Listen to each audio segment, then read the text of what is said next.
Today I'm going to be analyzing Jigen's Karma Cell along with Boruto's and Kawaki's, so without further more ado, let's get into this.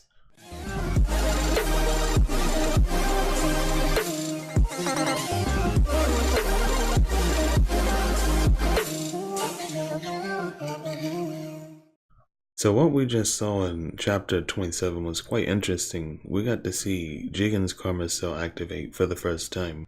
And as I saw that, I saw immediate differences between Boruto and Kawaki's Karma Cell from Jigen's. So the first one is Jigen's Karma Cell is across his whole face and body, unlike Kawaki's and Boruto's is only on one side. So could it be that they only have a half Karma Cell while Jigen's has a full Karma Cell? Or is it that Jigen's is a mature one and theirs isn't? But we seen a little earlier in chapter 27 that when Boruto and Kawaki were fighting, their Karma Cells activated simultaneously, which tells us they're definitely brothers in Karma. And this isn't the first time this happens. This is, as you guys know, in previous chapters where it did the same thing. So this is telling us their Karma Cells resonance with each other, as Kashin and Koji stated when we've seen for the first time. Could this be like when Naruto and Sasuke had the Sun and Moon seals on their hands where it's half and half? When we go back to chapter 27, Kawaki was talking about his Karma Seal is a burden to him and that all it did was bring hell, and that he just wants to get it off him but he doesn't know how. Could we see Boruto take Kawaki's Karma Seal and absorb it to become more powerful in the future?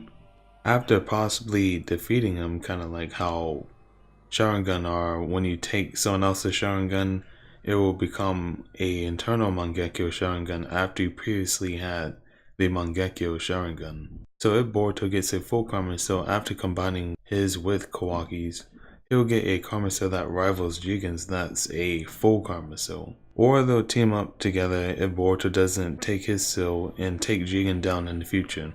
So now I want to talk about the way Jigen's Karma appearance is. His looks kind of like when Momoshiki looked when he combined with Kinshiki.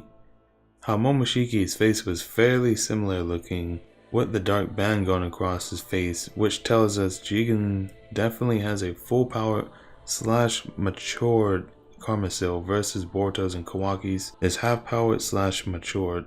Another thing I want to talk about is Jigen transferred some of his Karma Cell through those test tubes where he was doing that experiment with Kawaki and the other kids. So this is telling us Jigen can transfer his Karma Cell to anyone who has an extremely strong body, just like the Uzumaki's did with the tailed beast. You don't have to necessarily be a Uzumaki to be a Jinchuriki, but it's a plus if you are. We know that Boruto is part Uzumaki due to Naruto, so that was probably why Boruto's body could take in the Karma Cell, because the normal person would most likely die, as what we've seen with Jigen in chapter 27 with those kids. Even though that Boruto doesn't have the highest chakra reserves like Naruto, his body can still stand up to it somewhat. Now for Kawaki, we don't know what his lineage is exactly. All we know is that he has a father that was very abusive to him, and that he has a similar haircut to Kawaki, and that's about it. What I can assume is Kawaki's lineage is something of an Uzumaki to be able to withstand the power of the karma, especially when Jigen transferred it to him. Jigen knew of his lineage to do this to make him his vessel, because he saw the potential in him. He looked like a equivalence of how a Jinchuriki is. A very valuable, powerful vessel that costed the price of an entire country, but is worth it for the future plan, just like the Akatsuki collecting the tail beast. So tell me your thoughts and opinions are in the comments on what you think about all that I just said. Also, if you're new here, make sure to subscribe for stuff like this and more, including like this video to show your boy support. Anyways, it's been your boy Diva Balboa. I'm out.